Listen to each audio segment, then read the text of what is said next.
பெற்ற 12ஆம் வகுப்பு கணித தேர்வில் ஏ வகை வினாத்தாளில் 5வது, பி வகை வினாத்தாளில் 3வது இடம்பெற்ற வினா பின்வருமாறுன்னு சொல்லிட்டு அந்த கொஸ்டினை கொடுத்துருக்காங்க. இந்த கொஸ்டினோட ஆன்சர் பார்த்தீங்கன்னா option D, B is equal to CE power minus KT அப்படிங்கிறது ஆன்சர்னு எல்லாருமே சொல்லியிருக்காங்க.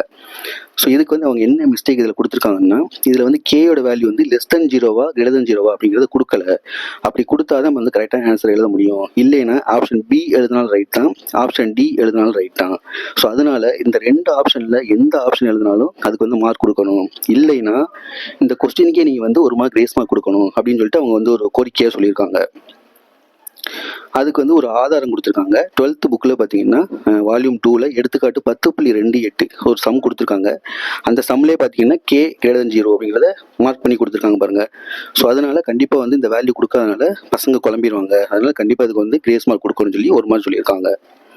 அடுத்து 2வது ஒன் வேர்டு என்ன அப்படின்னா, ஏ டைப்பில் 7வது கொஸ்டின், பி டைப்பில் 4வது கொஸ்டின். ஸோ இதில் பார்த்தீங்கன்னா ஆல்ஃபா பீட்டா காமா கொடுத்துருக்காங்க. ஒரு வேல்யூ வந்து 0. ஸோ ஃபஸ்ட்டு ஏ தான் ஆன்சரு.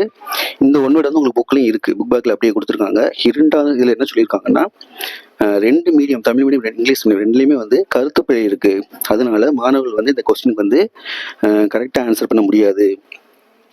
அதனால இந்த கொஸ்டினுக்கு வந்து கண்டிப்பாக நீங்கள் வந்து ஒரு மார்க் கொடுக்கணும் அப்படின்னு சொல்லி அவங்க கேட்டிருக்காங்க. இது வந்து ஒரு ரெக்வெஸ்ட்டாக தான் கேட்டிருக்காங்க ரெண்டுக்குமே. So 2 one word. Question number 40ல் Z1 கொடுத்துருக்காங்க, Z2 கொடுத்துருக்காங்க. அவரோட நேர்மாறு அதாவது இன்வர்ஸ் கேட்டிருக்காங்க. ஸோ இது வந்து ஒரு 3 மார்க் கொஸ்டின் கம்பல்சரியில் கேட்டிருந்தாங்க. இதில் வந்து என்ன மிஸ்டேக் அவங்க சொல்லியிருக்காங்கன்னா, வெறும் இன்வர்ஸ் தான் கொடுத்துருக்கு. பட் நம்மளுக்கு வந்து புக்கில் வந்து அடிட்டிவ் இன்வர்ஸும் இருக்குது, மல்டிப்ளிகேட்டிவ் இன்வர்ஸ் இருக்குது. ஸோ அது வந்து அவங்க மென்ஷன் பண்ணல. அதாவது கூட்டல் நேர்மாறு இருக்குது, பெருக்கல் நேர்மாறு இருக்குது. அவங்க வந்து மென்ஷன் பண்ணல. வெறுமனே வந்து இன்வர்ஸ் தான் கேட்டிருக்காங்க. ஸோ இன்வர்ஸ் கேட்டும்போது ஆன்சர் -1 போட்டாலும் ரைட் தான் வரும், +1 போட்டாலும், கூட்டல் நேர்மாறு அப்படின்னா +1 வரும், பெருக்கல் நேர்மாறு அப்படின்னா -1 வரும். அதனால 2 ஆன்சரில் எது போட்டாலும் ரைட் தான். இல்லைன்னா இந்த கொஸ்டினுக்கு வந்து அட்டன் பண்ணியிருந்தாவே 3 மார்க் கொடுக்கணும் அப்படிங்கிறத அவங்க மென்ஷன் பண்ணி சொல்லியிருக்காங்க. ஸோ இந்த 3 கொஸ்டின் சேர்த்து 5 மார்க் கிரேஸ் மார்க் கொடுக்கணும் அப்படின்னு சொல்லியிருக்காங்க.